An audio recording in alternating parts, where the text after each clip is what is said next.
Bonjour Monsieur Fabius, je m'appelle Françoise Nicolas. Je suis une fonctionnaire du ministère des Affaires étrangères. En 2009, j'étais en poste à l'ambassade de France au Bénin, en charge des bourses d'études, des missions et des invitations, avec la gestion d'un budget associé.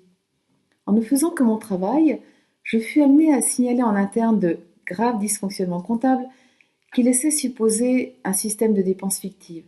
En effet, les dossiers étaient vides, mais les dépenses étaient bien réelles. La hiérarchie de l'ambassade, au lieu d'acter de ma bonne gestion des finances publiques, se déchaîna contre moi avec le soutien actif de l'administration du ministère des Affaires étrangères.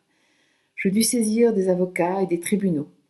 Ces avocats furent ainsi informés des graves menaces de la hiérarchie de l'ambassade à mon encontre, menaces qui se concrétisèrent peu après par une violente agression à mon bureau, qualifiée depuis pénalement de tentative de meurtre.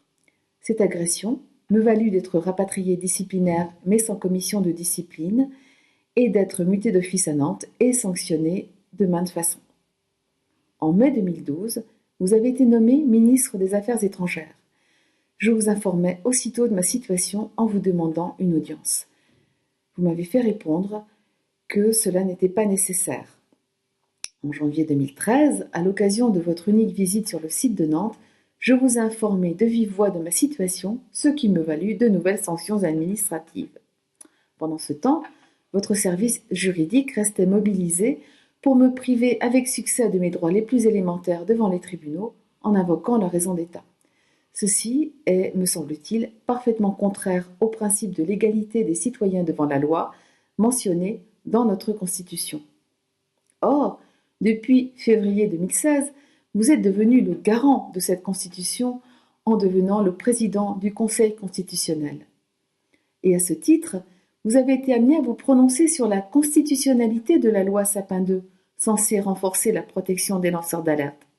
Ainsi, vous avez censuré une disposition de la loi qui prévoyait la possibilité pour le défenseur des droits d'accorder une aide financière aux lanceurs d'alerte, soit pour leur permettre d'agir en justice, soit pour assumer leurs besoins vitaux. Vous avez considéré que cette disposition était contraire à la Constitution. Monsieur Fabius, lors de la prochaine réforme constitutionnelle, soutiendrez-vous les amendements nécessaires à une réelle protection des lanceurs d'alerte? Je vous remercie.